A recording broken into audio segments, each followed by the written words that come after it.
Welcome back to Why Blank Lost. I'm David Bloomberg, and with me is my co-host, a man who also would not want Kamu to touch him, and I don't blame him. It's Chappell. That's a good introduction because you're not wrong. You're not wrong at all. Oh, yeah, I'm here. I'm very here. I'm here, and I'm very here. Very happy to be here, David. Thank you for once again allowing me to talk about why these people are losing Big Brother. I think this might be a very interesting episode. Yeah, because what a week it has been. Like on the strategic side, it got a little dull near the end because it was so clear Jason was going if he didn't win Blockbuster. But things started spicing up in discussions surrounding a backup target, which we'll talk about in a moment. But since Jason did not win Blockbuster, it was all for nothing, and we're exactly where I expected to be back on Monday night discussing Jason. I even noted in a video that if it weren't for Blockbuster, it was so clear what would happen that you and I could have recorded this podcast on Tuesday. But that's what the Blockbuster brings, that uncertainty. Yeah, I like the Blockbuster because it allows us to be uncertain, but it makes our job hard, right? Because we don't know why that person lost until they actually lose, and they don't lose until a day before we record. And so, we in the past, I'm sure you've been able to just kind of eyeball, okay, this person's going home by Monday. They've already been they're about to be backdoored. There's nothing they can do. The whole house is against them, and then you just kind of just sit and wait. So I appreciate the Blockbuster for that. But the one issue that I do have, and maybe they're just going to normalize the Blockbuster, it's going to be a staple. I wouldn't be shocked if that's the case. But the one issue I do have is that I don't know. I feel like when people break the rules, the Blockbuster is kind of like the get out of jail free card, Right. And don't and don't get me wrong. That's we have other games where you win a competition, you save yourself. So it's not that abnormal, but I still think that the previous version of Big Brother, it did allow you to kind of strategize a little bit better. You'd have, a more concrete idea of what you wanted to do. This keeps everything fluid. And so it's entertaining, but I think it would be very frustrating to play. Well, and frustrating, last year, me and Ovi, maybe it's the reason Ovi isn't doing it anymore.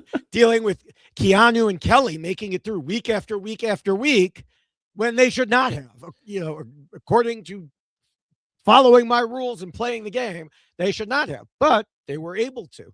And there was a time, when Ovi and I, before Blockbuster, before AI Arena, Ovi and I would be like, okay, we can write our notes up now, and it's Monday, it's Tuesday. Of course, that bit me when I wrote up the Why Jag Lost podcast, wrote up the full podcast, wrote up the whole dang thing, because I was sure he wouldn't be saved. And he was. So there's the unaired secret version of Why Jag Lost that, maybe I should record that podcast sometime. Just pretend that he did and go back and dig up my notes and just record that podcast. Like why Jag would have lost. Yeah, why he would have lost. That probably would have been a good idea to drop that week too. Maybe with like a segment where you just say, all right, well, here's what Jag did wrong because he was saved. And it sucks that you had all those notes and couldn't even use them because then at that point he will never go to lose again. Basically, it almost happened to him. Yeah. But that's why we didn't discuss too much because we were like, we'll talk about it next week, I'm sure. And no. Then he won the Amazing Race. And so, Jag just doesn't lose. Right. Now, I said this week was uncertain, but it turns out it wasn't uncertain to me because I could not believe how accurate my prediction was as it played out. And again, all wrote up before we knew anything. Kamu did indeed win HOH, nominated Lala and Mallory, and added in Jason. Now, I did think Lala would be the target and Jason would only go because other people wanted it. But I did say if Kamu nominated Jason against Lala, Jason would be the one to go. So everybody mark this one down in your calendar because I doubt I will get another prediction this correct for at least the rest of the season, if not years to come. Right. I'm sad that Jason went out because I think we were both very high on Jason in our predictions. I think you said probably about a 7 that he would follow the rules. I think, or 8. I think I said a 7 or a 6. Yeah. But I remember my reasoning for not picking Jason. And it was that the same issue that I thought Rick Devens might have and that he's struggled with a little bit is that there's that natural showman there. There's that person who wants the attention, right? I think the Dan Gieslings of the world are able to lay low in public and then do their bidding behind the scenes and in the diary room. But Jason likes to be seen. And from the moment he starts, fake or real crying with Angela, but then winking at the camera and making faces. I was like, oh, there's the showman. And then it evolved into, now let me go tell everybody about all the cool stuff. Oh, yeah. Well, you're jumping ahead. You're jumping ahead. I know it's too good not to talk about, but yeah, but to me, I just, I like a showman. I like the people who are going to make Big Brother fun. And so it's tough to know that sometimes being a showman is going to be the nail in the coffin for you in the game. Right. And we'll find out if that was the only nail or there were a whole bunch of nails. Now, you mentioned, that we were, he had a lot of fans and everything. But I mean, this time last week, I was rooting for him to go because he was just playing so messy, so poorly. But then with the way things went down this week, yes, there were obviously still gameplay reasons for him to go, which we'll talk about. But there were more personal reasons to want him to stay. Yeah. I think a lot of the fan base, well, for one, he was getting a lot of votes. I really enjoyed that Julie, when he got his exit, was able to tell him that he was in the top 3 of the voting for, or the top parts of the voting for the powers every week, because that showed that he did have fans. But yeah, over the last week, it's really hard not to root for someone like Jason, even while he's banging a tea kettle or whatever it was, like even with that happening, it was still kind of like, man, I hope he can pull this out because it'll just be more interesting television. And you kind of felt for the guy. Yeah. But he was indeed the one evicted. And like I said, there were good reasons as well as some not so good reasons. We'll delve into all of those the way we always do by evaluating how Jason played compared to a set of guiding rules I originally wrote back in 2004 and have modified ever since. We will analyze his actions using what we saw on TV, live feeds, interviews, and other information. And of course, the most recent published version of the rules is at robhasawebsite.com/bigbrotherrules. But before we get to that, we have some other things to discuss about the week in general. And I think it makes sense to start at the tea party. I don't want to get too far into the weeds because I know there's already been a lot of very good discussion about it on the live feed recap, the roundtable, the episode recap. But there is a lot to say about the way this was handled. And I'm talking like separate from what Jason did or didn't do in terms of the rules, because we'll get to that later. But this entire situation was unnecessary and, quite frankly, dumb on Kamu's part. Everybody already knew Jason was the target. Everybody knew Jason was going. Kamu had told them all. They pretty much all agreed. But Kamu decided he needed to make up a reason for it. No idea why he believed that was necessary or why he thought people would forget that he had already told them that he was planning to backdoor Jason anyway, and he chose to do it at Mallory's fun little tea party. He ruined the tea party. I think he ruined the tea party. We've had some Big Brother moments that have been iconic because, Keisha's birthday. It was Keisha's birthday, but the stuff was popping off in the real time, and they were still trying to celebrate her birthday while it was happening. This man planned to ruin this tea party. He practiced his speech. He told, like you said, he told everybody what he was going to do. He rehearsed it, and he really talked about being able to emotionally isolate Jason, I think is the words that him and Haley were using. And so as that being his motive, I thought, well, which rule is this? What part of the game is that? Where, I mean, don't get me wrong, pushing people away from the majority so that people are not going to work with them, that has been done before. It's a tale as old as time in Big Brother. But this making a spectacle, making a scene of yourself in order to embarrass Jason, or I guess if he felt like this was the only way he could make Jason a pariah, it just didn't seem like strategically good, and it was kind of hard to watch too. Yeah, he just came off as an ass. Yeah, and a hypocrite. Like somehow he forgot to mention that when he offered the deal to Jason, he never actually intended to honor it and had already told others that. So he's like accusing Jason, you broke the deal. And it's like, the deal that he never actually intended. And as he called out for Jason for lying, he showed himself to be a liar. And then he had the nerve to say Jason couldn't say he was playing an honest game, which, of course, none of them should be able to say if they actually want to win. But it was even worse that Kamu sat there acting all pious while he was just as down in the dirt, if not more so, as everybody else. They have blood all over their hands. And Yeah. Nobody is better than anybody in that house once the game starts. Once the game starts, Right. if you choose to be completely honest with everybody, you're probably going to go home. And so Mhm. the idea that somebody should be ostracized for attempting to play the game is crazy. Now, don't get me wrong. If you do things that are poor, like poor gameplay, yeah, call it out. We caught you double Right. dealing. We caught you lying. You've done these things. Cool. But to make a spectacle about almost nothing, where it doesn't push the game forward for you. It didn't solidify that Jason was going home. He was probably already going to go Oh home. yeah. The moment you put him on that block, there was no way Lala was going to survive or was going to get evicted over him, I guess I should say, right? There are 3 people on the block, and Jason was the shoe-in for if he's there, both of those other 2 people are safe. He's going out. And so it just was a lot to do about nothing. It looked awful. It looked just as bad on TV, if not worse. Mhm.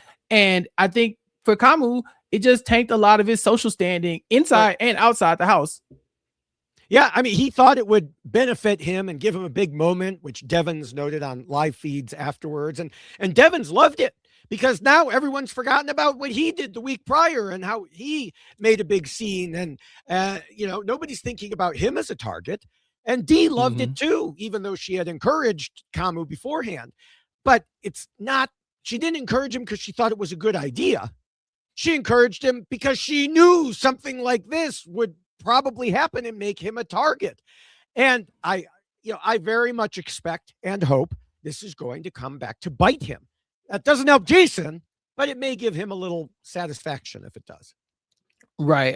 Yeah, I think we're all looking for justice for Jason Yeah. at this point, because it just didn't feel good watching that moment. It didn't further the gameplay in any way. And Jason was he was as able to make that moment about himself, Mhm. and like really flip that clown nose they tried to put on him, right? They Right. tried to make a fool of him, but he embraced it. And then by the end, he's the tea kettle guy, right? He's throwing Yeah. little tea bags at people when he walks out. And Julie is giving the best exit interview I've ever heard Yes. Julie give in Big Brother history, since Aaron Grease has Julie impressed me, with the way she talked to somebody after they got out. And the thing with Aaron, I don't think Julie should have done that, but I like that she did it. I do. I appreciate that she did it. And this felt way better. This was just laced in positivity. And I think Yes. for somebody who had been so down and out all week, Jason definitely needed some positivity. Yes, absolutely. Now, another situation that came up this week was the way Drew and Barrett's games have really started to sink, to the point that I think Drew, at least, is in serious danger this week if anyone in his supposed alliance wins HOH. And you shouldn't be saying that. You shouldn't say if someone in his alliance wins HOH, he's in trouble. It should be the exact opposite. But we've seen how it's been. And it started with Angela, and the paranoia has just spread and taken over the minds of Dee and Devins and probably all of the other 3 in the red corner. It's gotten to the point where they are all falling to massive confirmation bias that whatever he does is wrong. He comes talk to them, it's terrible. He leaves to talk to someone else, it's worse. I mean, I could list off every single item. He can do no right with them. No, but he's not doing himself any favors either. Right. It like we see him in the diary room telling us that, oh, I'm making these other bonds. What if me and Barrett want to go the other way? What if we don't want to work with the red corner? So they are giving people reason to not trust. They're thinking, okay, maybe he's in a showman's. That's not great for our alliance. Right. I heard he wasn't going to vote with us to vote out to vote for Lala to keep Lala in the game. I heard that got back to people. So it's like, yeah, he put himself in a position where they didn't trust him. Paranoia creeped in, but he never really tried or was aware that his standing in the house was slipping away from him. And I think there were clues. And so for him, and then to a lesser extent, Barrett, yeah, they've found themselves in the middle, kind of floating between these 2 alliances, just ready to go with the power to take out the people that they're not really a fan of. But now they're caught in the crossfire, and it's a very real possibility that either one of them can end up on the block. Yeah. And I mean, I do think that a lot of what we see in the diary room is I don't like the word manufactured because it's not manufactured, but I think it is producer driven, like, Prompted. hey, prompted, yes, a question that is asked of him. Like, I don't think he's going in there and saying, haha, I plan to turn on Dee and Devins and Angela. I think it's more like, well, if this case happened, what would you do? And he says, well, yes, then I have put myself in a position where I could do this. And then they're just taking that and throwing it in there to make it look more like he's double dealing. Because on the live feeds, all he and Barrett talk about are how dedicated they are to the crossovers. And we trust the crossovers, and the crossovers have no reason not to trust us. If you just watch the live feeds, I believe that is truly where their minds are, that they are being honest there. But I know that a lot of fans are being like led astray by some of the other more edited stuff. And yeah, part of it is because he is being, they told them, yeah, go become spies. And he's gotten in good with them. So of course he's going to talk to them about those things. But in the end, so far, every time he's come down on the side of the crossovers. And I think it just, part of it goes back to, like you said, him being unaware. Part of it goes back to the other people are younger, like him. I can't blame him for wanting to spend time with people closer to his age. He has the flirtmance going with Melody and, all that. But again, to me, I think if you could truly get a look inside his mind, I think he is dedicated to the crossovers. And see, I think that's where we disagree. I think you're being more kind to him than I will, because, let's say Jason had won the Blockbuster. He wasn't dedicated to the crossovers then. He was trying to keep Mallory around. It was his side, Barrett, and that group was trying to build a coalition to make this move to get rid of Lala. And if it wasn't for Taylor's loyalty to Lala, they might have pulled it off because they needed Taylor as that last swing vote. But Drew and Barrett were definitely considering, basically betraying their side and going with voting out Mallory. I don't think they were ever going to betray them. I think once it was, they were going to let them in on it. Yeah. Well, I mean, they had talked to Devins and Dee and and even Kamu. I think they tried to convince them, like, hey, wouldn't it be great if we kept Mallory? Lala's worse for you. They definitely tried to lobby for Lala.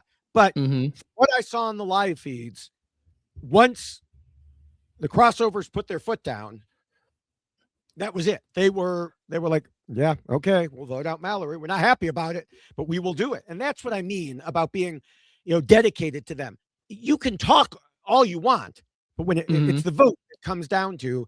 And so they were, once it was clear, they just weren't going anywhere. And I think that's one of the missed opportunities that we don't have because of Jason winning the Blockbuster. We'll never know how that vote was going to go. And it was so close at times where it felt like, Taylor could go either way.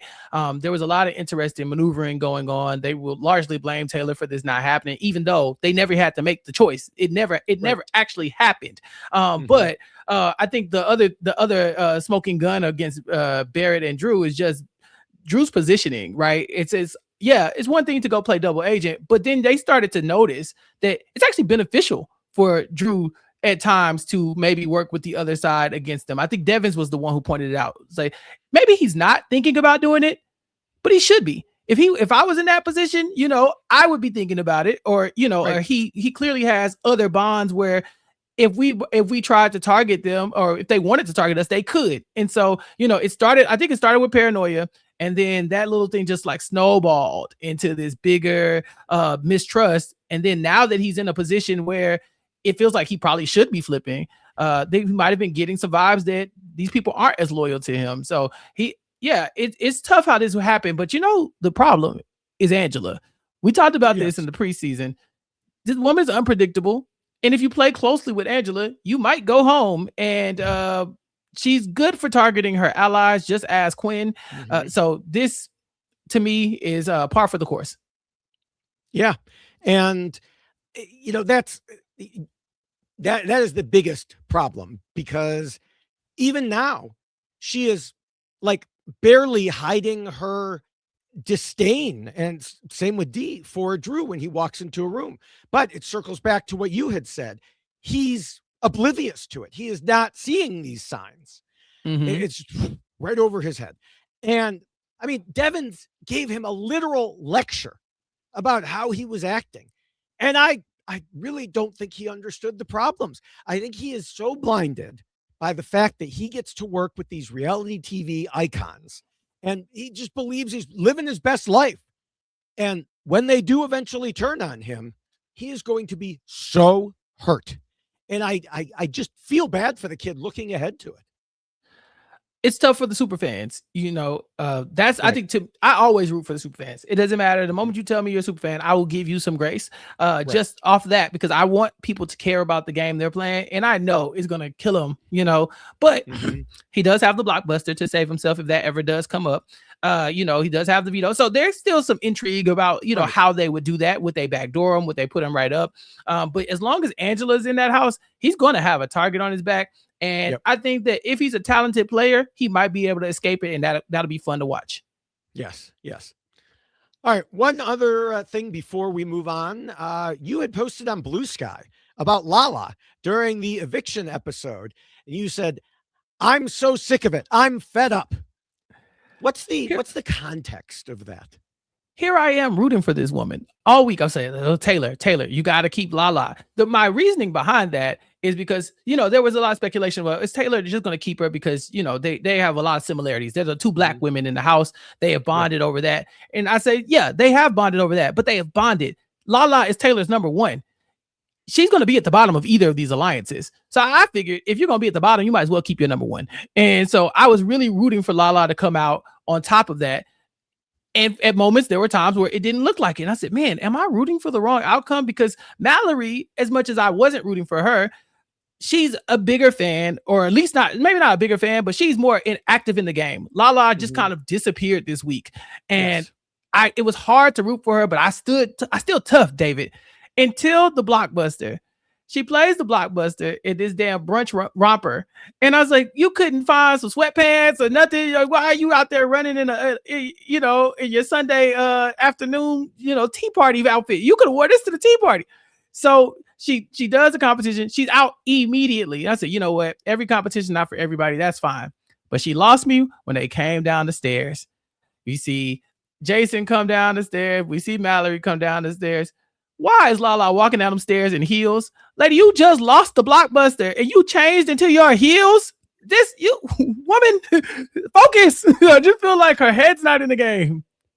Maybe she was wearing her heels. That's why she lost the Blockbuster, David, don't piss me off. That's what I'm saying. Like, do not piss me. That's what I'm saying. That's the type of stuff that irritates me. Lock in. The last thing you should have been worried about is, let me put my good shoes on in case I get eliminated.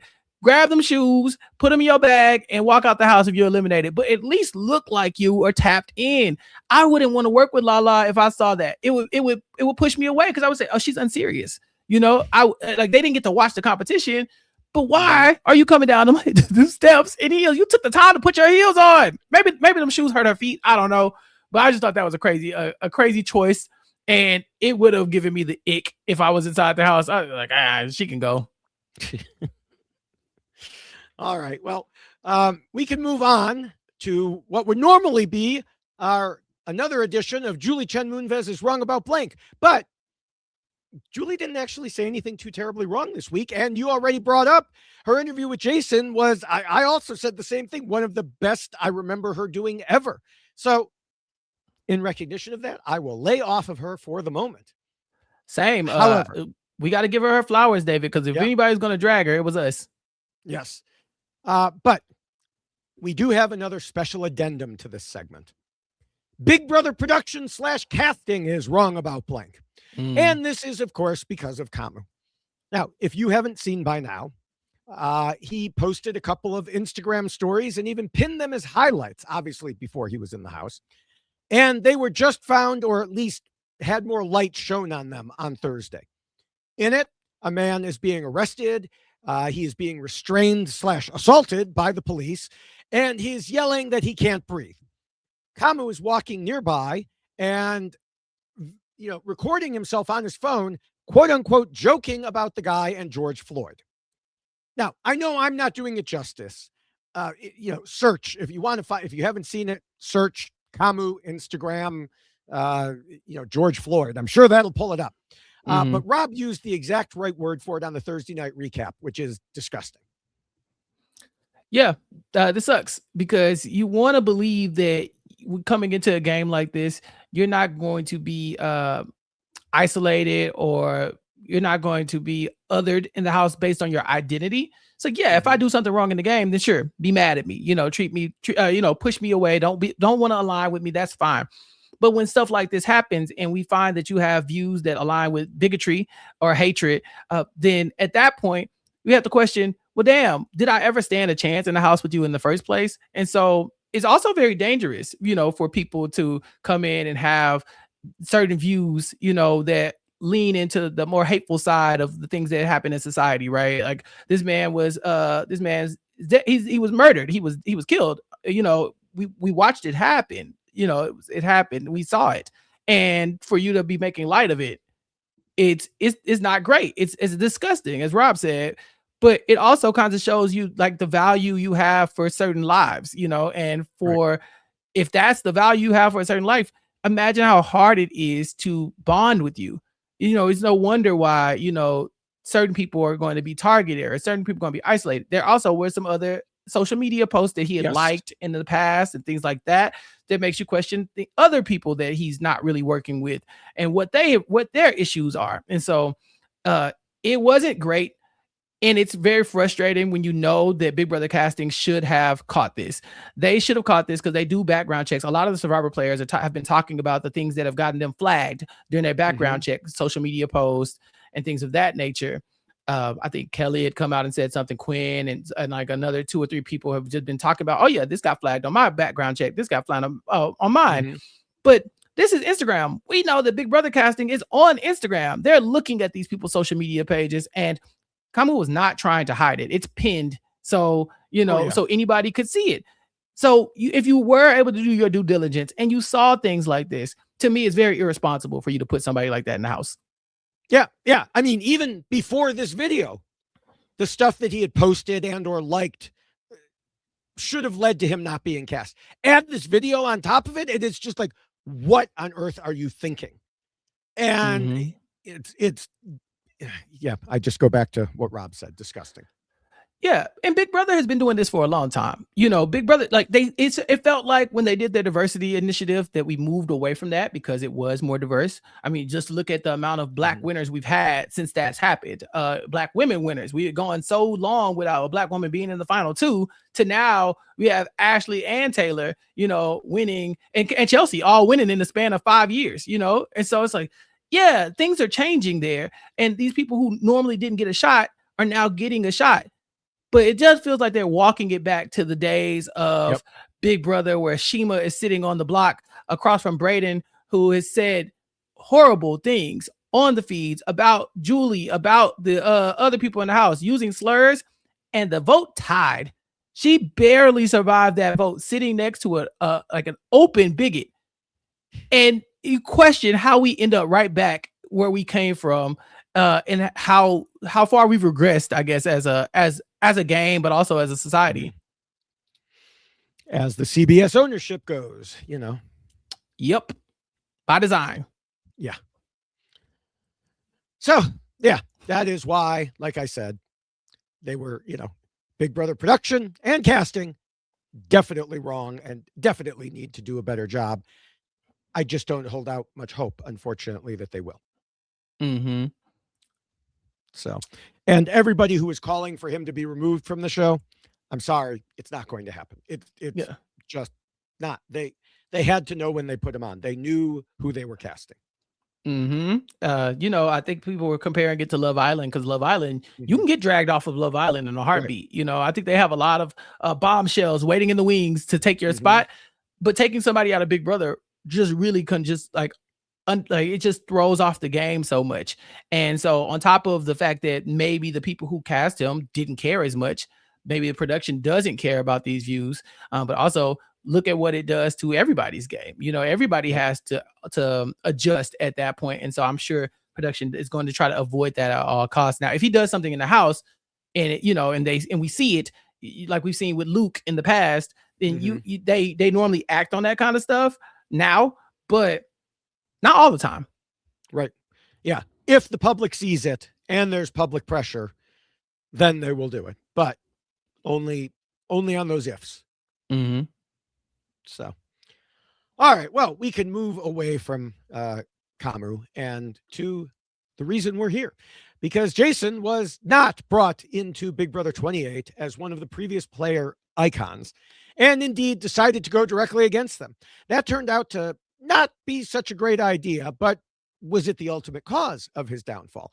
Or was it more the way he went about it and his own admitted messiness? And what other factors contributed to him leaving our TVs so soon? At RHAP, we know Big Brother, and we know why Jason lost. Now, before getting into Rule 1, I do want to start with a bit of a preamble here, because, and this kind of follows from what we were just talking about, there are absolutely legitimate game reasons for Jason to have been on the outs, which we'll get to momentarily.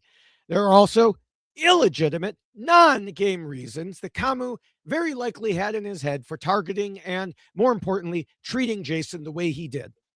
As Taryn pointed out in the Stock Watch, and of course, many of us already knew, and we literally just talked about it a couple minutes ago, Kamu has displayed some very anti-LGBTQ plus positions in real life, not to mention some other horrendous opinions that, like I just said, had even more of a spotlight shown on them on eviction day. That made much of this week in the discussion we're about to have more difficult, because I'm over here trying to focus on strategy, but lots of people instinctively side with Jason because of the non-strategy reasons, and I'm also one of them. So I'm kind of torn in two here. Are we about to talk about a lot of things Jason did wrong? Yes, but that doesn't change the fact that Kamu still should not have treated him the way he did, and it's understandable why there were a lot of people rooting for Jason, and they still are. But for our purposes here, we just have to follow my own Rule 4 and keep our emotions separate from the game. You make a really good point there, in that we have to determine, the strategy and put it over here, and then the non-strategy and put it over there. It's a disservice to us, as viewers, as podcasters, but also to the players. Let's say, right. Let's say Kamu, right? He's nobody's victim here in this situation, but if not for these posts and this man being put on the show, now people are able to look at those posts and say, oh, let's take this away from him, right? Let's detract the strategy portion of this and focus on the personal things. They're doing themselves a disservice, because by putting people on those shows that have those views, it makes you wonder if it's personal, or if it's, something outside of the game that person doesn't agree with, that you exist in, that would make them target you. So it taints the game too, because now we don't know, if it was this manufactured thing that he's just saying because he has this other thing in the back of his mind, or if these are really things that he felt and he put all those things aside, and we're just focusing strictly on gameplay. We'll never know. He obviously won't admit right. that would be that there could be anything external happening there. But because we know that there is a history of that type of behavior kind of being promoted by this person, how can you be so sure? Right. So we just have to analyze from the, pure strategic type of, objective overview, even though we know that there could have been these other factors. We could only go with what we know here. Yep. So with that, let's go to the rules. Starting, of course, with the first and most important, Rule 1, scheme and plot. Ding. Jason definitely... Nothing. Okay. Jason definitely understood that he needed to do this, and he was the most clued in member of what I'm calling the uncoordinated side of the house. Maybe I call it the loser side of the house, whatever you want to call it. But him being the best, it's kind of a low bar. But he picked up on what was going on long before the others did, and he called out every member of the tool shed at the tea party. somehow this information still didn't get into the brains of the others because they were worried about drawing a line and dividing the house even after that. As I noted in a video I posted where I ranted quite a bit about that. Even Julie, or her cue card intern, noted that Jason seemed to have a really good handle on what was going on in the house. Yeah. He had no issue scheming and plotting. That's what I think. That's what drew him to the game. Is this idea that I can come in and I can strategize and I can be one of the best. This man is a fan of the show, and so those are the portions that really got him going. You know, we've seen people in the past say, "I'm a fan of the show," and then they refuse to scheme and plot, Adrian. But you know, this time around, we got somebody who's like, "Nah, I came here to do just that. I want to target the vets. I want to make alliances. I want to backstab people." And really just embrace all the really fun parts of Big Brother that we've watched over the years. And so we got to give him credit for that one. Yeah. Adrian's still catching strays. I love it. Yeah. Now, I'm not going to say Jason was perfect in this regard. He still took a while to figure out where things were. He discussed in his interviews how he thought he was the one who sparked Drew into actually gaming by forming the Jesters. But in fact, Drew was already solidly in the crossovers by that point. Jason did eventually figure it out, telling Rome last week that Drew and Barrett are big Survivor fans and could have been in an alliance with them the whole time. And also telling several people he was concerned that Barrett was starstruck with Angela, Devins, and Dee. So he did get it. He just maybe a little too late. Yeah, and you know, Julie even asked him in the exit press, why didn't you think to align with the other icons, right? You know, Jason had the benefit or maybe the detriment of coming in as not an icon. But because of that, that's a natural bridge to those people. You could have schemed and plotted with those people and said, we are the reality TV people. Why is he not in the crossovers? But before we even get through the first week of television, we already hear Lala being like, the vets gotta go. Jason being like, the vets gotta go. Thinking, well, dang, you should have opened your mind up to playing with them. I know a lot of people are saying target the vets, target the vets, target the vets. But for somebody like Jason, who's a fan of this show, you have to know the vets are going to be advantaged while coming back in, and they are incentivized to stay together. All the rest of these people are incentivized to flip on you at any given time. The vets are like, let's hold hands and go to the end because there's a chance that these people won't vote for us if we do sit at the end, or we'll be sitting ducks. If one of us goes, the next one will follow. And so Jason, he was scheming and plotting, but he wasn't scheming and plotting with the right people all the time. Yeah, I mean, like you said, he's a fan. We have seen time and time again that whenever there are returning players, it is best to be on their side, not openly against them. And then, yeah, there's the question that you brought up of why Jason didn't join in. And you know, Julie told him, oh, you are a reality icon too. I know there's the issue that production decided how he came in, and we'll get to that in a moment. But as to why he didn't tell them, I just think he mishandled it. He told Mike Bloom, it was a little hard because I had just as much reality TV-ness as them. So to dumb myself down was a little hard. I couldn't really own my star powerness. My whole full experience of life was ready to be used, but I didn't use it. I thought it would have implemented my game in a weird way. Personally, I think he still should have done it.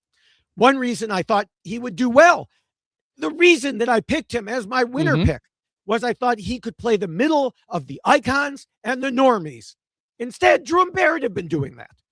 You know, he told Julie he didn't reveal it because he thought it would work against him, because it would have shown he was lying the entire time, which made me laugh a little because it's like, really? You might have shown you were lying? Oh, no, that would have ruined your whole reputation. As we'll discuss in Rule 2. But aside from that, he could have said something from the start. So it wouldn't have been lying the whole time. At least tell the icons themselves, and then you could just start to get in with them. It wasn't a great call. I think it was just it was a bad read of how he wanted to play the game. I really do think it's that Big Brother fan instinct of, I can't let these vets beat us. They've played again. They've had their turn. I think on RuPaul's Drag Race, they say she already then had hers, you know, like they've already had their turn. And so you naturally like, let's go big game hunting. Let's take them out. And I think he had on blinders, and that's all he could see. He had never even considered, what if I did bring them in, because he didn't have an answer for Julie. I had never seen somebody stumped like that, where it was just like, no, it looked like it had never even crossed his mind. He's just like, no, I didn't do it because I just didn't think it would work. It's like, but you tried everything else. You didn't try that. Yeah. Yeah. And so getting back to the question of why he was included as a regular house guest, I think it comes down, I mean, we don't have an answer to this, but I think it comes down to a few things. One, he probably applied as one rather than being contacted by production like Devins, Dee, and Angela were. Two, both he and Julie separately told Dalton Ross that he had made it clear to producers coming into the game that he wanted to experience Big Brother to get to know who he is as Jason, not as Selena. Mm-hmm. So it wouldn't have made sense for them to even offer it to him as one of the icons, because then there would have been an expectation that he'd be all about Selena. And third, of course, this way they didn't have to pay him any money to come, like I'm sure they paid Dee, Devins, and Angela. Oh yeah, they got a good old stipend for sure. And Jason, it looked like it was bothering him at times that they were getting so much attention, I guess I'd say. Yeah. Like it really looks like Rick Devins got under his skin, because I think he thought I'm going to be the showman here, and Devins is over here being the showman. You know, I just feel like that part bothered him. And had he been able to really open himself up to the icons, then you could have embraced that together. You know, imagine the joint slay. You know, like I just feel like there was something there that you could have pulled off that you just didn't have your mind open to. So, you know, he gave it a good shot, David, but I think that was like a clear other thing that you could have done. Hell, his friend Frankie Grande pulled the same trick. You know, he's about to get voted out and he just tells everybody he's Ariana Grande's brother. Yeah. And all of a sudden the tide starts shifting, and Frankie survived that round. You know, not to say that that's the only reason why, but it got people talking, and he never really went to that spot in his tool chest. I mean, yeah, he even, and until you mentioned it, I guess I just didn't think of it this way, but yeah, even at the very end, bring it up then. You already know you're the target. You know, who cares if it shows that you've been lying the whole time? You already have the reputation of lying the whole time. So bring it up and say, hey, you know, just so you know, I was on, you know, you talked about I should go on Drag Race. I've been on Drag Race, not once, but twice. And so really you should keep me because, you know, just make up some reason, you know, to have more fun, and I'll join up with you and whatever. But throw it out there. Might not have worked, but at that point, you really only needed to swing a couple of people. And I think Angela is the perfect person for him to have that conversation with. I think people have looked at her Instagram and saw that she does follow some drag queens. She does look very excited to be friends with a drag queen now. I think she is a fan of RuPaul's Drag Race. I think if you do that, I think Angela's just as tight with you as she is with Devins, as she is with Dee. You see how she immediately went to them as the fan that she is and said, let's lock it in. And she has barely questioned those two people throughout the game. And he just didn't allow himself to get that type of energy from those people because he just didn't think about it. Yeah. Yeah. All right. Well, the second rule says not to scheme and plot too much and to keep your scheming secret. For the third week in a row, I feel that I have to reiterate, keep your scheming secret. This was obviously the biggest problem Jason had in terms of making things worse for himself, because as we just discussed, yes, he was scheming, but he just couldn't keep it to himself. He was, by his own description, messy, and he got caught multiple times. And the worst part is that in his pregame interview, he said he was the alliance queen on RuPaul's Drag Race All-Stars, but he knew he needed to be a little smarter about them. I thought that meant he learned his lesson and would improve for Big Brother. I was so wrong. There's something about them showmen, you know, where they just can't help themselves. They just can't help themselves. I know I alluded to Dan Giesling and how he hides behind the scenes and does a lot of his stuff in the diary room and talk, but he also a showman. Eventually, he's going to have a big moment. They just can't help themselves. Right. And I think somebody like Jason can't help himself. What's the point of scheming and plotting if the people around me aren't even able to be impressed by the fact that I'm scheming and plotting? You know, like everybody outside sees me, I'm making faces at the camera, but that's not the gratification I'm looking for. I need somebody to say, oh yeah, Jason, do that again. That was great. You know, like he's a performer. He needs applause and he was looking for it. So he was telling people what he was doing. And it just kept getting around the house to the point where by the time this vote happened, nobody trusted him. People were like, right. Yeah, you're just telling us everything. Like, even if I wanted to trust you, you're telling us everything we want to hear. You're telling everybody that.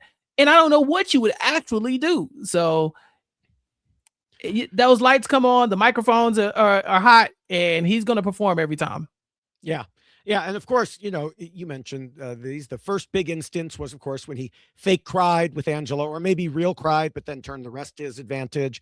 Either way, he had to tell the story to Drew and Melody, giving them all the details about how he was playing her. And of course, he tried to do the same thing with Devins by making a treat for his daughter's birthday. And after it all came out, Jason said, my smile to the camera was messy. And I think we may have mentioned this last week. It's like, no, you telling other people about your smile to the camera is what was messy. He just didn't realize it because Angela covered for Drew by saying she saw it in the mirror. And at that point, it was clear to one and all how bad his gameplay was there. As Julie said, you told everyone everything. And Jason replied, maybe that was the problem. Maybe I was playing too hard too early. Maybe? No, definitely. Especially considering the specifics of who he was targeting, the icons. We saw him claiming Devins would backstab people from the moment Rick walked into the house. He kept talking about wanting to go after them, specifically telling Drew and Melody again as part of the discussion. So, of course, it didn't take long for Drew to run upstairs and spill the beans. As Devin said upon hearing it, I thought he was in a great spot, but now it sounds like he's really going to be overplaying. This is the same Jason that was telling Rome, you know, Barrett, Drew, they're Survivor fans. They're probably going to talk to the Survivor players and want to do that. So yeah, they are, Jason. They are Survivor fans. So maybe don't tell them incriminating information that the Survivor players could use against you. You know, just let's start there, you know? And so he couldn't help himself. I knew he would be fun to watch for sure. And he definitely was. He gave us drama, but drama is not the easiest way to win Big Brother. Sometimes we see dramatic winners, right? Like the Rachel Rileys of the world, where it's rough. You know, they have to save themselves every week. They're fighting with people. Are you calling Rachel dramatic? I don't understand. In the most complimentary way, David, the lady is a star, but that star power comes with a price. Yeah. Yeah. And he just, like you said, I think he couldn't stop himself because even after the whole Angela fiasco, he kept right on going. He told Mike Bloom, I kind of was playing every group, the Kamu, Haley, Chuck trio, the Icons trio. And then I had everyone else on the other side. I had my hand in every pot and I wanted to see which pot would accept me. If one turned, I can go with them if they took me. If they all turned, I can go with these kids who would trust me.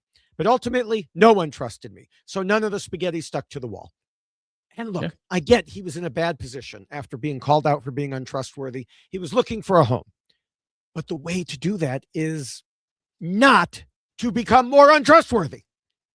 And look, I know I've seen some people saying the others have no right to complain because about Jason because they're all in multiple alliances too. Sure.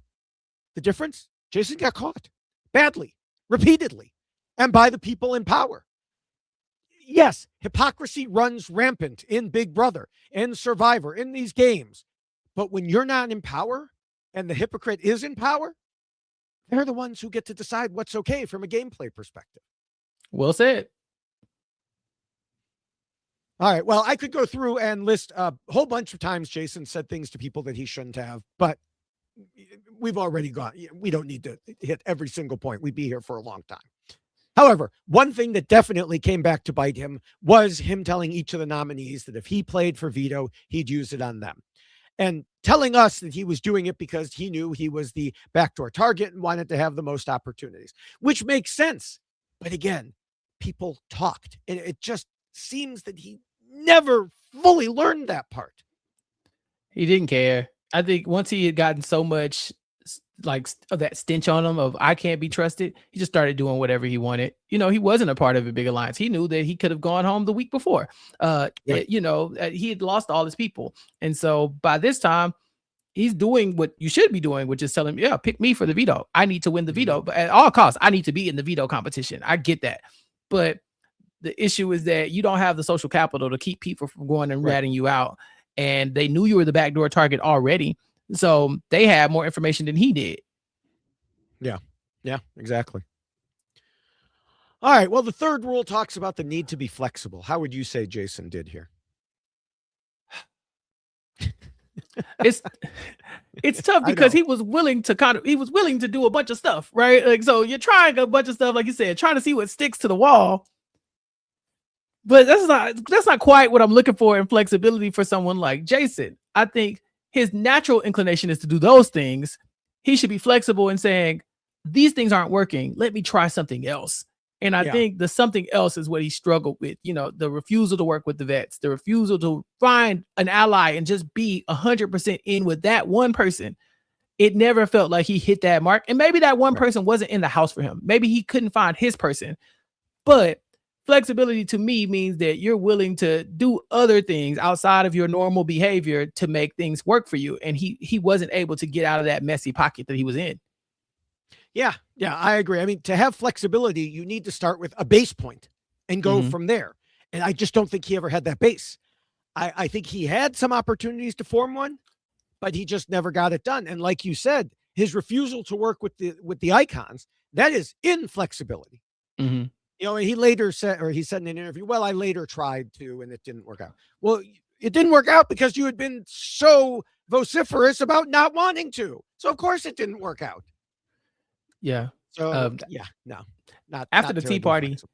Yeah, he out that whole alliance at the Tea Party, right? At that point, why are we keeping you around? You can't even benefit us as a secret, as a spy, because everybody knows we're all together, or at least you have aired us out already. We can't trust you again. So it was a little too late for something like that. I think he came in wanting to play one way and then just kind of got lost on that trajectory and was never able to course correct.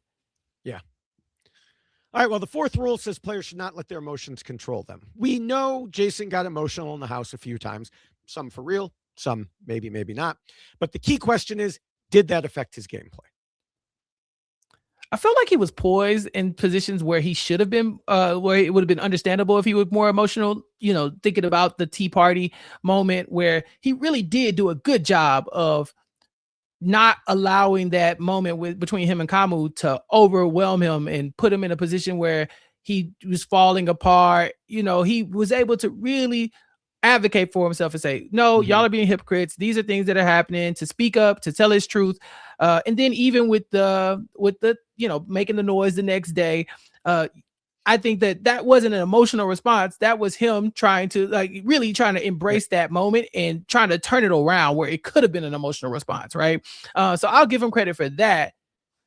But, you know, you have to wonder how many of his emotions drove the idea that he didn't want to work with the vets, you know, or that he had to be this showman. We saw that he had resentment for Rick Devens. We saw that he had resentment for other people in the house when they got attention. And so I think there was a lot of his emotions that were seeping into the gameplay for sure. Yeah. And following up on those type of emotions, I do have to wonder if another part of his emotions caused some of this, because it seemed like he was a bit bored early on. And I do think that links to the showman aspect. And some of his interviews appeared to suggest that as well, as a reason he told Drew and Melody about what he pulled with Angela and Devens. The Selena part of him was trying to get out and have fun. Now, other times I do think, like you said, he did well. Playing on Angela's and Devens' emotions while knowing he was doing it for game reasons could have been a great move. But then we have to go back to rule 2. If he hadn't revealed it, maybe he would have gotten himself closer to them and it would have worked. He had half the plan down. Yeah, you would think somebody who cried as much as Jason did, we would automatically default to they were an emotional player. But I think he probably lacked more emotion than he should, he actually should have had, right? He should have been able to really connect with those people a lot better. And maybe he couldn't. Again, maybe his person wasn't in the house. He is the one queer person I think that they've identified in the house. He's also a drag queen. He's also a big dude. You know, he looks like physically imposing as far as challenges goes. So maybe a lot of people he's 35, which is not old, older, but is older than most of the non-icons. Yeah. And so I don't know if there's a part of him who's like, these aren't my people, so I can't give myself to them. But I wish he had, I wish he was able to, because I think he would have done better. Yeah. All right. Well, the fifth rule says players need to pretend to be nice and play the social game. And I think Jason did generally well in terms of both pretending to be nice and also actually being nice and having some genuine relationships. I mean, one of them was Angela, one of the people he had pretended to be nice to. And she still held on to him from a personal perspective, even after all he had done game-wise, which is really bizarre because she's been literally hating on Drew, who's actually helped her in the game and wants to continue doing so. But she says when she looks at Jason and he talks to her, he's so genuine. This is a perfect example, though, of one of Jason's problems. One of the people that he seemed to have the best relationship with was Angela, but she was still intent on getting him out because of how he played the game. He could not convert that relationship into actual social game. Yeah, I don't think anybody, well, I won't say anybody, but the majority of the house liked him as far as not wanting to vote him out. They weren't happy to see him go. From a gameplay standpoint, yeah. Except the red hat. I was cornered. Yeah. Yeah, them. Except them. Everybody seemed legitimately torn about the relationship with Jason deteriorating. But that's not enough. That's the social game. But how do you make that? How do you use that influence that you have over people to further your game? He could have, but you got to go back to your other rule, David. He was pretending to be nice, being nice, but then he was telling people, "Oh yeah, but I'm really a big bad wolf. I'm nefarious." The Rick Devens, what was it? Cookies that he was making for his Rice Krispie treats. That's a nice thing to do. That's even a pretended, imaginary nice thing to do if you're not actually meaning to be nice. But then you wouldn't have told everybody that you weren't being nice. So it really, you're like shooting yourself in the foot every time you get a little momentum or do something in the right way. Right. That one rule is really hindering him. It's like an anchor. Yeah. Now, the other thing is, even with the people in the, what did I call them? The uncoordinated side of the house, they couldn't get the votes together because they wanted him as a weapon, but that would have been all he was. He had a good relationship with some of them, like Lyric especially, but not as much with most of the rest of them, or at least not enough for them to put their own necks on the line for someone they called unpredictable in the game. And many people, and we've already brought this up, you've already brought this up, many people have talked about how difficult it must be for him to have been the only LGBTQ plus person in there. And, we talked about casting. They need to do better. They probably won't, but they should. So Jason likely knew this was going to be the case when he applied. He is a fan. He knows the way casting is done. I'm not entirely sure how someone can fully prepare themselves for being completely split from the people they spend a large part of their time with, even more so than most. I'm in no position to judge who it may or may not affect more, and it almost certainly has a lot to do with each individual who they're used to being around. But I guarantee he's not used to being around people like Kamu and Haley. But then he also told Dalton Ross, this was an opportunity for me to really get to know myself in an environment I probably would never put myself.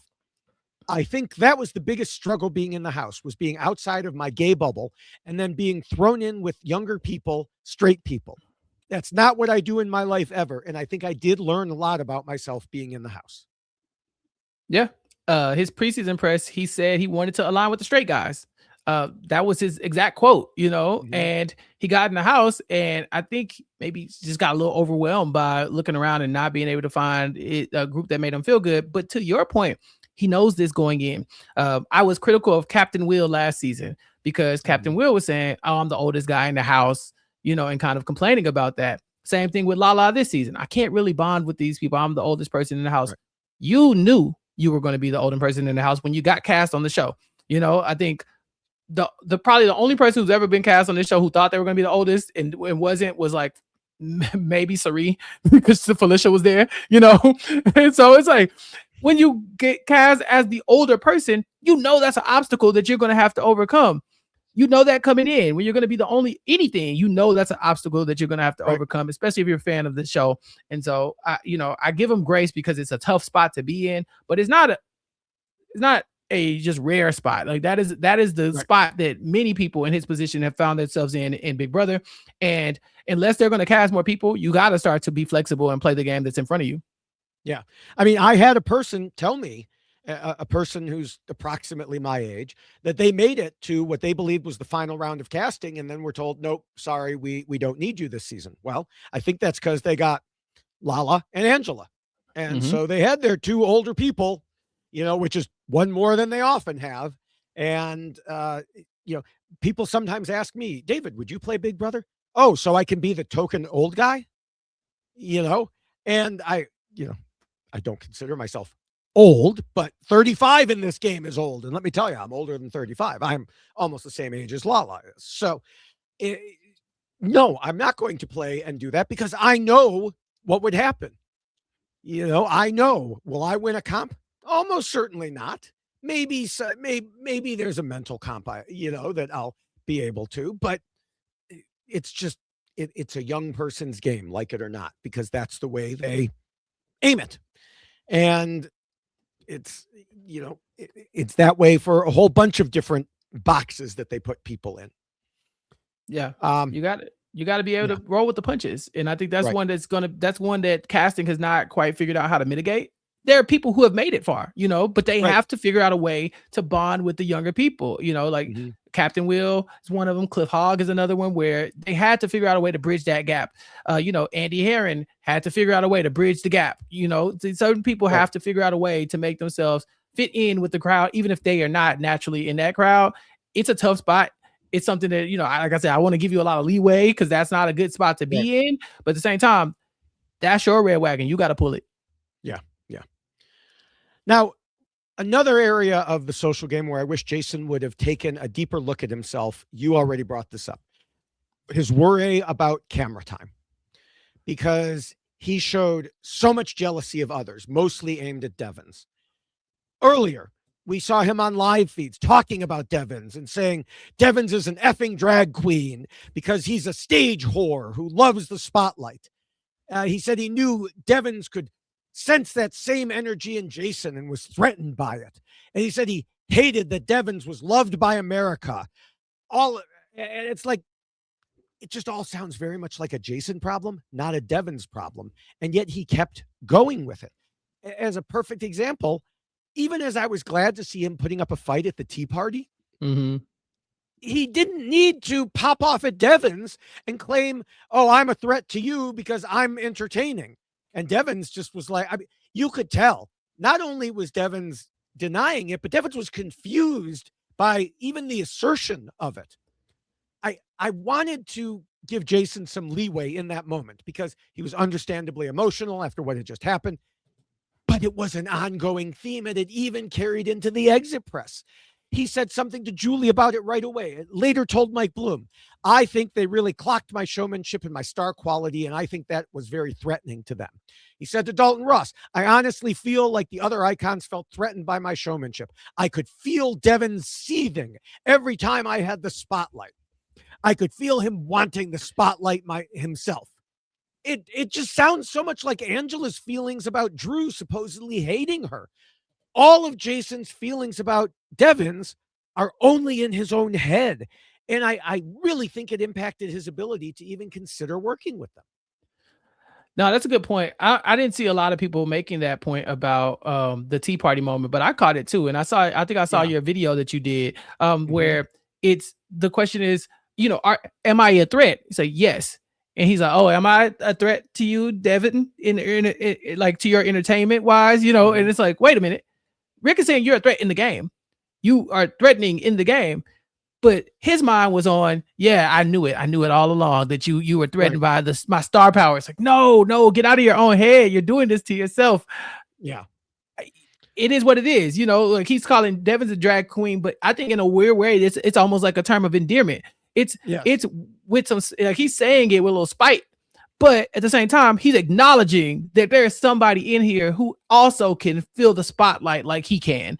And it's threatening to him. And he was, thinking that maybe he was threatening to Devins in that light. We've never heard Devin say that. So we just got to go by what we've seen and heard. It doesn't look like that's the case. It does look like this was something that he manufactured in his own brain. And not only does it not look like the case, I mean, we have seen Devins on 2 previous seasons of Survivor. And while, yes, he has done things to entertain, we've never seen any indication that he was jealous of anyone else entertaining. Yeah. Sorry, Jason. It's not like he saw Coach doing haikus and ran in there and said, "Oh, wait, I've got all my haikus too. Here they are," So, yeah. Now, one more thing before we leave this rule. I wasn't even going to mention him banging on the teapot, but I suppose we should at least bring it up here. Obviously, not good social gameplay, but also just as obviously, he was already toast. It literally didn't matter one bit. So it didn't hurt him or help him. And I very much suspect he knew that. The die was cast at that point. He was either winning Blockbuster or getting evicted. So I won't even fault him for that. But I will. I would have voted him out. I'd have voted him out. I hate when somebody disturbs my peace. When he starts banging that, like I've never been a fan of Josh Martinez's Big Brother game because it was so heavily reliant on that. That was a recurring theme. When I saw it, I had PTSD. When I saw him do that, I was like, oh no, I'm not doing this every week. I'm not doing this. It makes the feeds hard to watch. It makes the show hard to watch. And I personally would have hated that. He would have lost my vote. Even if I was going to vote to keep him, there's no way by the time he finished banging on that tea kettle that I would have been able to put that to the side. And that's just me. And I'm a pretty like amicable guy. I don't really put up a fight about too many things. That would have pissed me off. So it would annoy you if I sat here and if it was a little bit louder, I think you would take me out the game. I might have left the podcast, but yeah, it's not a good social gameplay. It's something. It's doing something when you probably feel powerless, but I don't think that's how you win friends and influence people. Yeah. All right. Well, we can move on to Rule 6, which says not to be too much of a threat. And here we see how some of the topics we've already discussed piled up against Jason. For example, even last week, despite Angela appearing to have made up with Jason and even promising a deal on live feeds where she wouldn't vote him out, she still wanted him gone. She never intended to follow through with that. D kept bringing up Melody as an option. Again, this was the prior week, and Angela just wouldn't go with it. She knew how Jason had tricked her and worried he could do it again to go after D or Devins. And pretty much everyone in the tool shed felt he was best at comps on the other side because he had won a safety comp. He was close in the veto.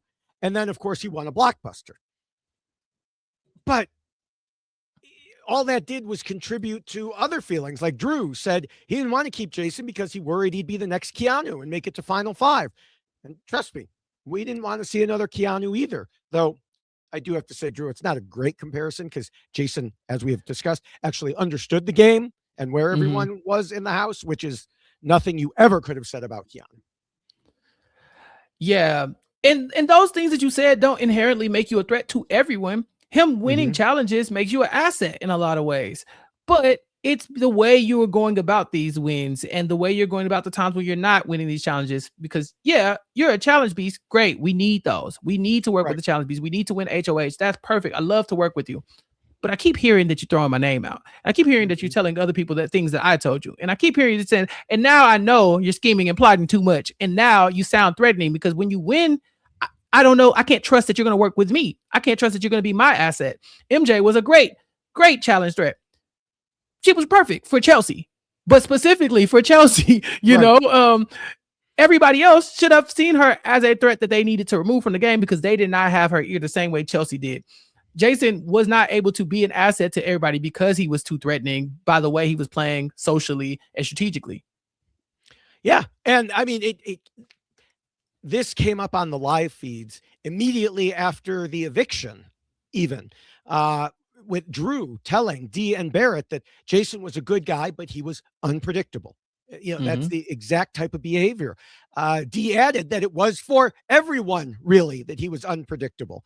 So, she was just taking the word. She was stealing your lines. Yeah, if you're, like you said, if you're unpredictable for everyone, nobody can count on you. You become a threat. And then one other way he was a threat was because we've already talked about, he knew the layout of the game. Devins told D he wanted to keep basically the not so smart players like Yash and Chuck and Haley and get rid of the people who got it, like Jason. We've seen people in the past come in the Big Brother house and say, I'm not going to tell people I'm a super fan. I don't want people to think I'm a super fan. People can think I'm an average fan of the game, but it does help you in keeping your threat level down. Whereas Jason kind of stepped into that almost like a leadership role of, I know what I'm doing. Let me tell y'all what we're going to do when it comes to targeting the vets. Let me lace you up on their, their dossiers. I can tell you all about them, although it looks like you are being an asset, people are also seeing, oh, you would be tough to beat. And I think at no point was anybody thinking, if I sit by Jason at the end, I can probably win the game. If Jason made it to the end, as messy as that game could have been, I think he still would have got a bunch of votes. I mentioned Rachel Riley earlier, but people like the entertaining gameplay, the feistiness of I had to win when my back was against the wall and everything was against me. And that story could have led to them losing to Jason every time. And it was just very clear with the way he was playing the game that really could have been his trajectory if they didn't get him out. Yep. All right. Well, the 7th rule says to trust almost nobody. And, we've discussed it already, but Jason definitely trusted too many of the wrong people, and they spread around what he said. Some of them did it intentionally. Some did it by accident, like when his deal offers for the veto got told to Melody by someone else, and then Melody ran it back to Kamu. So yeah, we've covered a lot of that already. For sure. You can't trust everybody. And I think he wasn't holding his cards close enough to his chest in general, because he wanted people to know the cool stuff he was doing. And he wanted to have those moments of, the little kiki behind the scenes, let's talk, let's chat about the things that's going on. I mean, it's gotta be boring in there. There's no TV, and so as a person, I mean, both of us, we watch a lot of TV. I don't know what I would do in that house. I'd talk until I have a voice. And so I don't blame him because that's probably hard to do, but he definitely did it. He definitely did not. He trusted way too many people with just the smallest things, but also the big stuff. Yeah. Another reason that if, when people say, would you ever go play Big Brother? Ooh, no TV for 3 months? No way. Right. Not me. Now, I will say in some cases, he knew telling someone else was a big risk. Like when he told Dee that she should keep him so he could go after the Chagmu side. And for those of you not up on the lingo, that's the Chuck, Thog, and Kamu side. And as a second, by the way, Thog is Haley. So that's Chagmu. Then he also told Thog that she should keep him so he could go after the icons. Now, was it likely that they would all talk about it and he'd get in trouble? Sure, but he was already in big trouble by that point. And if either side had decided it sounded good, well, then he might have something he could work with. The risk was very low because of where he already stood. The potential reward, very high. He had already burned so many bridges with the way that they didn't trust him that even if he was putting his trust into people, it was misguided. It was too late. I think you use those first couple days where it's long days, you're getting to know each other to really establish that trust. And then those are the people you can tell these things to. But 2 weeks in, after you've already been caught several times blowing up or having, your secrets leaking, of course, now you can't trust anybody, can't trust anybody at this point because you've given them so many reasons not to trust you. Yeah. All right. Well, with that, is about time to wrap things up. So what are your final thoughts about Jason? I'm so sad that he's gone. We don't like a steamroll in this game. We don't like when the same side wins over and over and over again. You can look at any season of Big Brother or even a Survivor where it's just like one person is just dominating the entire time. It's really hard to get through those seasons because it's just boring. And so somebody like Jason who just refuses to be boring, I kind of like it. I like that. I have to be good. I have to be entertaining. Problem is that doesn't always make the best Big Brother player because it violates so many rules. A lot of it is just picking your spot and choosing to be quiet, choosing to lay low, choosing to not be a big threat. all the rules are kind of the antithesis of what Jason wants to be as a character in Big Brother. So he gave it a good shot. Like I said, we were high on him. I would have loved to see him go further, and I would love to see what he looked like on a different game. I think that we might have wasted his talents here on Big Brother. Put him on the Traitors. Why not?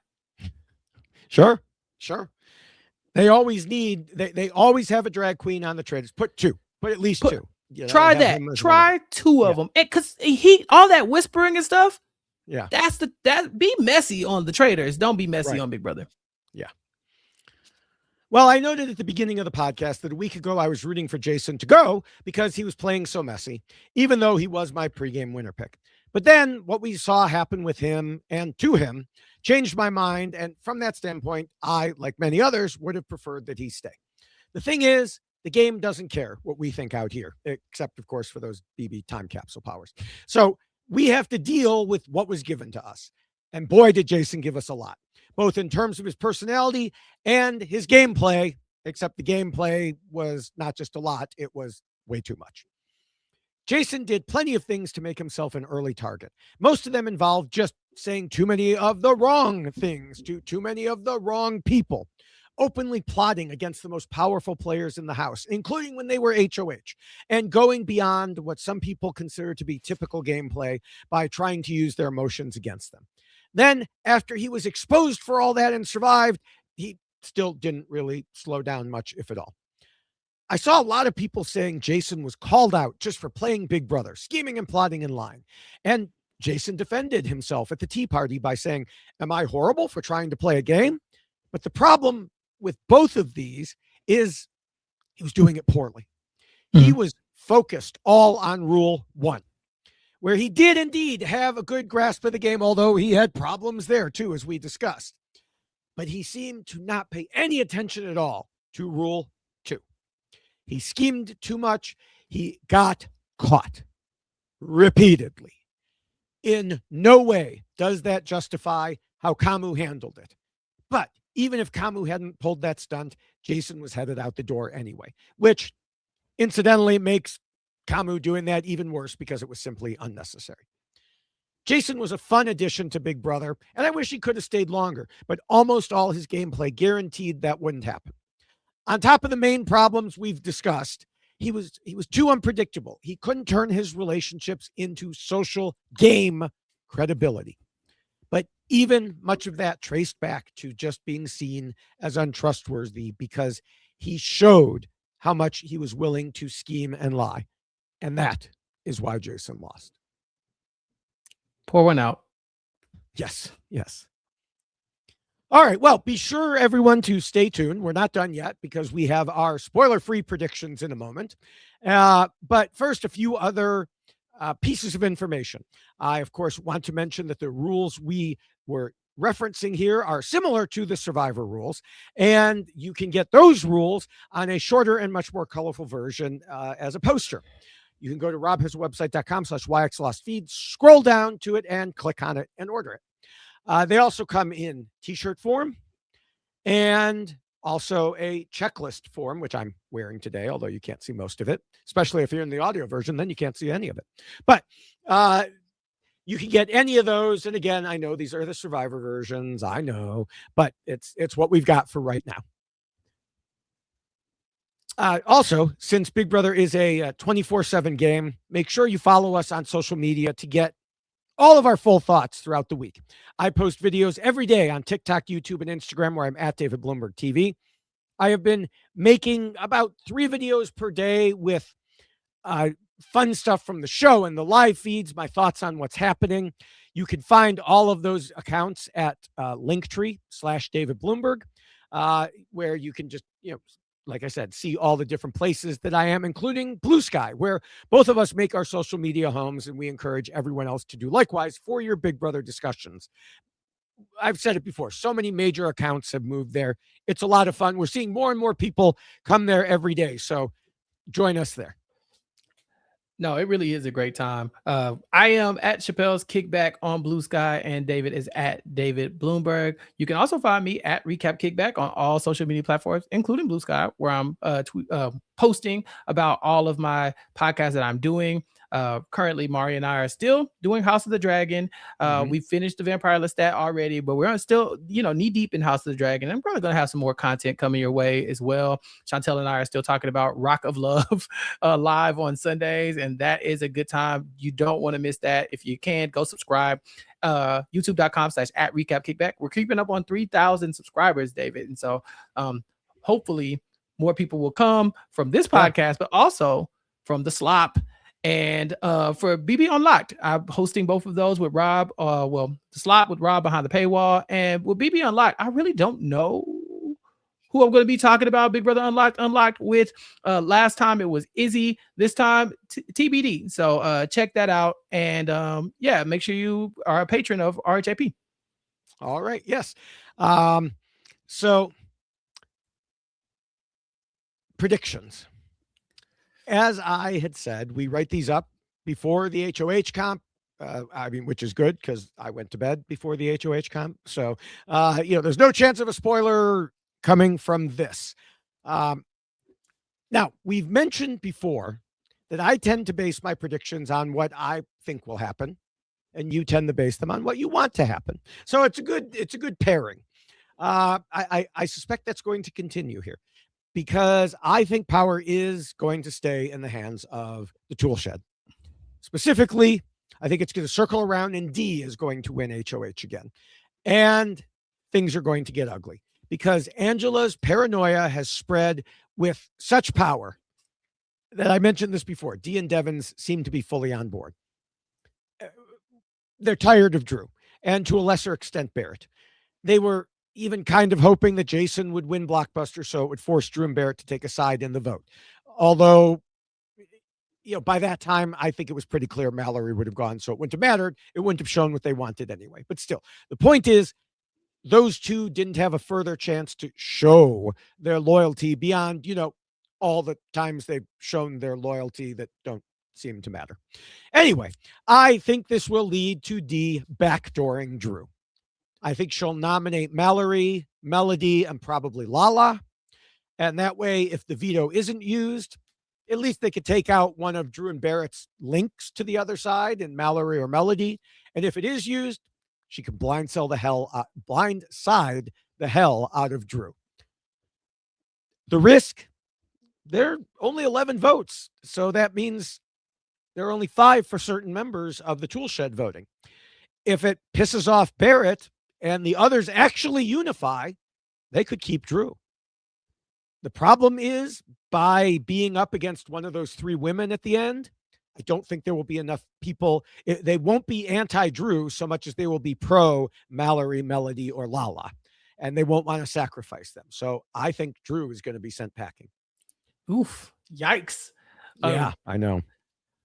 So we're actually almost aligned in that I do think the power is going to stay with the tool shed, but I think what is Angela. With you? You said this is what you want. Come on. I'm not actually against it though, because I think it's Angela, and I think it's going to be very similar to what you were saying about D. We don't want a steamroll where one side is winning everything, but if they're attacking themselves, that's better for the game too. As long as they're not punching down at the people who can't, like you said, the uncoordinated group. There's like blob of people over there. But yeah, let's get some infighting in the tool shed. Let's spice this up. And so I'm definitely hoping that Angela will win and go through with this thing that she's been itching to do so much. She's been dying to get Drew on the block and to get him out. I think she needs to get the blood on her hands herself. I could see maybe Drew going just because if somebody like Mallory is on the block, which I really don't even think Angela would do. But if somebody like Mallory is on the block, she's good at competitions. I've seen enough from the Pipe Queen and now the Tape Queen she's good at engineering related competitions. That's what's been proven so far. Look, she's taking her real world skill set and putting it to work here. Okay. And because of that, I don't even know if I could pick Drew as a front runner for the Blockbuster if it comes to it. So I don't know who's going to end up on the block, but I definitely know that Drew is going to be targeted, and I wouldn't be shocked if he went home. Yeah. Wow. All right. We're on the same page in the end, whether we like it or not, So All right. As we wrap things up, I want to encourage people to check out the RHAP patron program at robhasawebsite.com/patron. In addition to the Facebook groups and Discord, Rob has several patron-only podcasts for Big Brother, including the one you just mentioned, The Slop. I love The Slop. It gives me a chance to go be crazy over there and then come here and talk about strategy. Such a good idea to get to do both of those things. And you can definitely support shows like The Slop and ours and others by becoming a patron at robhasawebsite.com/patron. And make sure you subscribe to all the RHAP podcasts at weknowbigbrother.com, where you can select your podcast service of choice, and you get, the live feed updates, the other Big Brother podcasts, and of course, us. And we want to thank Scott St. Pierre, Jess Sterling, and the whole RHAP family, the Reality TV Wrap-Ups family, for all the work that everybody does. All right. Well, I would like to add to that thanks to you, Chappell, for another great episode about a difficult topic and a difficult week. But like I said earlier, we had to do what we had to do, and I think we accomplished it well, if I do say so myself. Now, this was a good time, and I'm very much looking forward to see who loses next, so we could, have this conversation again next week. That's right. And in the meantime, of course, like we said, find us on social media so you can get all of our thoughts in the moment as things are happening. But otherwise, we'll see everybody in about a week. Bye.